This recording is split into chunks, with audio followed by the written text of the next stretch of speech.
Software हूँ, main मुख्य भूमिका इसमें डॉक्टर यशवंत राव की थी पीडियाट्रिक डिपार्टमेंट से।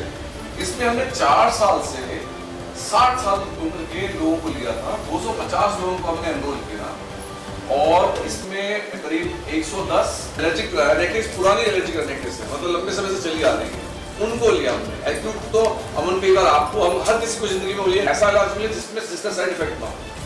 तो इसकी पहले किसी आदमी ने बोला, पहले तो हम लोग को विश्वास नहीं हुआ, उसके बाद में डॉक्टर यशवंत राव ने हमसे डिस्कस किया और ये कहते हैं trans nasal total nasal scoring system होता है, total TNSS, total nasal scoring system. एक ये और दूसरा हमने मरीज को दवा देने के बाद में उनमें एक तो ये जो मैंने आपको स्कोरिंग सिस्टम बताया ये और IgE लेवल्स दोनों का माप किया। दवा देने से पहले दवा देने के फॉर्म में एडल्ट्स को 3 दफे और जो बच्चे थे 12 साल से कम उनको सिरप के फॉर्म में दिया।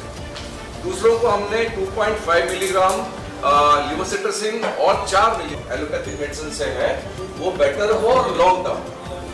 तो इसके लिए जो 6वीं शताब्दी की पहली बार तो मैं नहीं कहूँगा, लेकिन ये ऐसा है कि एक डॉक्टर यशवंत राव हमारे यहाँ पे पीडियाट्रिशियन हैं, तो उन्होंने एक जो वैद्य हैं मिस्टर बी प्रकाश, उन्होंने उनको रिपोर्ट किया कि उनके पास में एक चरक संहिता है जो उसके अकॉर्डिंग एक ट्रीटमेंट है जो एलर्जिक राइनाइटिस को जो क्योर कर सकती है या उसके सिम्टम्स को बहुत कम कर सकती है हेल्दी इंडिविजुअल में। क्योंकि एलर्जिक राइनाइटिस वो बीमारी जिसमें नाक से रिकरेंट पानी बहना, आँख से पानी बहना, छींके आना और बुखार इत्यादि इसके लक्षण होते हैं।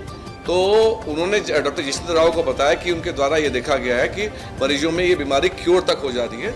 तो इसके दृष्टिगत हमने इसके ऊपर एक साइंटिफिक पहल लेते हुए इसको एलोपैथी से डॉक्टर यशवंत राव ने कंपेयर किया और इसको clinical trial registry of India में रजिस्टर किया गया इस ट्रायल को।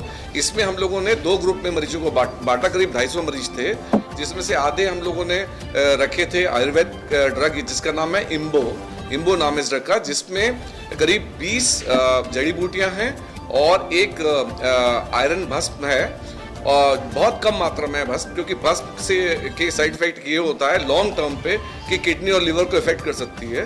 तो हम लोगों ने इसमें जो भस्म लिया है वो बहुत कम डोज में है और बहुत शॉर्ट टर्म के लिए और उन मरीजों को लिया जिनमें किडनी और लिवर डिजीज नहीं है। तो हमारे द्वारा ये पाया गया कि जो इसमें हमने जो मरीज हैं उनको 28 दिन का ट्रीटमेंट दिया गया क्रॉनिक एलर्जिक राइनाइटिस में।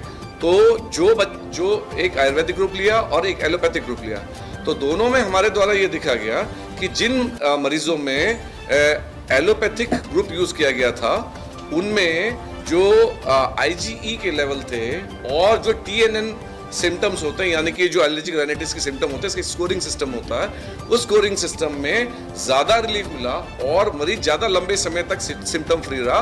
तुलनात्मक दृष्टि के अगर हम उसको एलोपैथी से कंपेयर करते हैं आयुर्वेद, तो आयुर्वेद का जो इम्बो है इसके रिजल्ट्स बहुत प्रॉमिसिंग और बहुत अच्छे आए विदाउट एनी साइड इफेक्ट्स, जबकि जो एलोपैथी की ड्रग है वो भी अच्छी है लेकिन वो उसमें थोड़े साइड इफेक्ट्स हैं, जैसे पेशेंट को चक्कर आना या फिर नींद, बिकॉज लिवोसिट्रजिन है थोड़ी स्लीपीनेस कॉज करती है, ड्रॉजीनेस कॉज करती है। तो हमारे द्वारा ये दिखा गया कि जो इम्बो है इसका असर तुलनात्मक दृष्टि से जो स्टेरॉइड या लिवोसिट्रजिन और मॉन्टेल्यूकास्ट का जो हमारा एलोपैथी का ग्रुप था, इसमें आयुर्वेदिक ग्रुप ज़्यादा हावी रहा और इसका जो इफेक्ट है ज़्यादा लॉन्ग टर्म रहा। ये स्टडी हमने 6 महीने की, जुलाई 22 से और दिसंबर 22 तक की। चूँकि मैं खुद एक सर्जन हूँ, मैं हर चीज़ को बिना साइंस के बिलीव नहीं करता, तो इसलिए हमने इसमें पूरा एक प्रॉपर जो रिसर्च मेथोडोलॉजी से इसकी स्टडी की और उसके बाद में हमें जो रिजल्ट्स मिले वो काफ़ी एनकरेजिंग मिले। सर, आज का जो कल्चर समय है उसको लेकर जो आदमी एलोपैथिक दवाइयों पे ज़्यादा विश्वास करता है, आयुर्वेदिक पे दवाओं पर विश्वास कम कर रहा है। नहीं, मैं देखिए इसमें कहना चाहता हूँ, मैं किसी पैथी के फेवर या अगेंस्ट में नहीं कह रहा हूँ। मैं ये कह रहा हूँ कि हमें जो भी पैथी है उसका हमें साइंटिफिक बेसिस चाहिए।